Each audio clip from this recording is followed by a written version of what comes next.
Chers frères et sœurs dans le Rédempteur, nous célébrons le 5e dimanche du temps ordinaire de l'année A. Les textes de ce dimanche nous encouragent à être des témoins de Christ par la qualité de notre foi, de notre charité et de notre espérance dans le monde. Seigneur Jésus, augmente en nous la foi, la charité et l'espérance.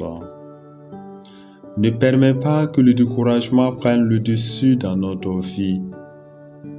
Fais que nous sachions mieux servir nos frères et sœurs dans la simplicité et la gratuité. Donne-nous, Seigneur, la grâce d'être une lumière pour le monde. Quelle est la place du chrétien dans une humanité cosmopolitique? Dans une humanité cosmopolitique, le chrétien a une place de choix dans la construction d'une humanité de paix et de justice. Être chrétien, c'est être dans le monde sans être du monde, rendre témoignage à l'évangile et du Christ. Par là, nous sommes conscients que notre vie devrait être lumineuse pour les gens du dehors, pour les non-chrétiens et les personnes de bonne volonté. Et pourtant, il arrive souvent que notre vie chrétienne ne reflète pas l'amour de Dieu. Les personnes autour de nous ne sont pas interpellées par notre style de vie évangélique. Comment nous vivons notre foi en Dieu? La vie chrétienne est une vie de lutte perpétuelle. Le manque de persévérance dans notre vie spirituelle peut nous conduire au découragement et à l'abandon. Et c'est justement cette attitude de découragement et d'abandon que Jésus dénonce aujourd'hui dans la parole de Dieu. Le découragement peut constituer une porte d'entrée pour les autres vices. Lorsque nous acceptons cela une fois, il n'y a plus rien à faire. Que faire alors? La parole du Christ constitue une invitation à briller malgré les difficultés et les épreuves de la vie, comme la lumière.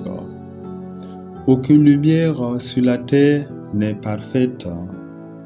Certaines sont trop chaudes, d'autres trop faibles, mais elles sont toutes utiles pour voir un peu dans l'obscurité.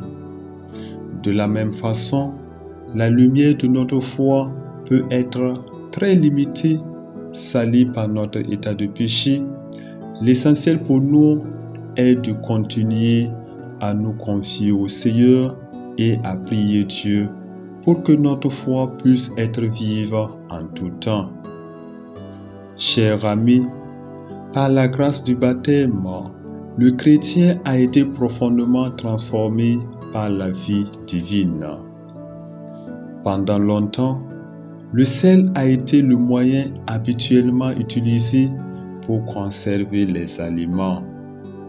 Comme celle de la terre, vous êtes appelés à conserver la foi que vous avez reçue et à la transmettre intacte aux autres et au monde.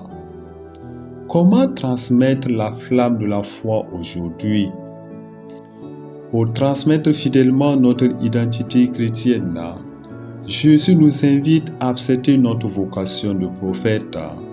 C'est ainsi qu'on a persécuté les prophètes qui vous ont précédés.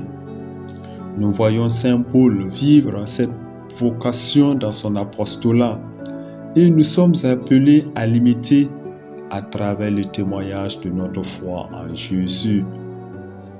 La transmission de la foi peut se faire par le vécu sincère des œuvres de miséricorde, de charité et de compassion.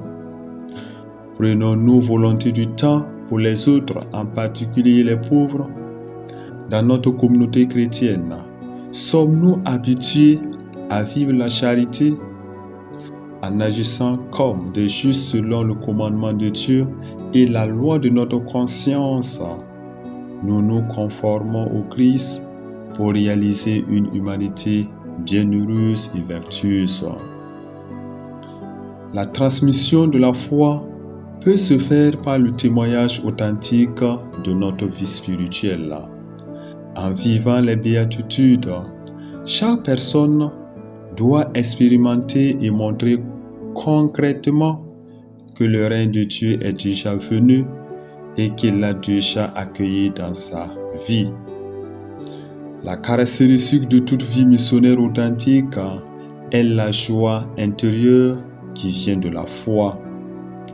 Dans un monde angoissé par tant de problèmes et de soucis, celui qui annonce la bonne nouvelle doit être une personne qui a trouvé dans le Christ la véritable espérance. À cette méditation, nous demandons à Dieu la grâce de la foi pour témoigner de lui dans le monde. Que la grâce de Dieu nous accompagne toujours. Amen.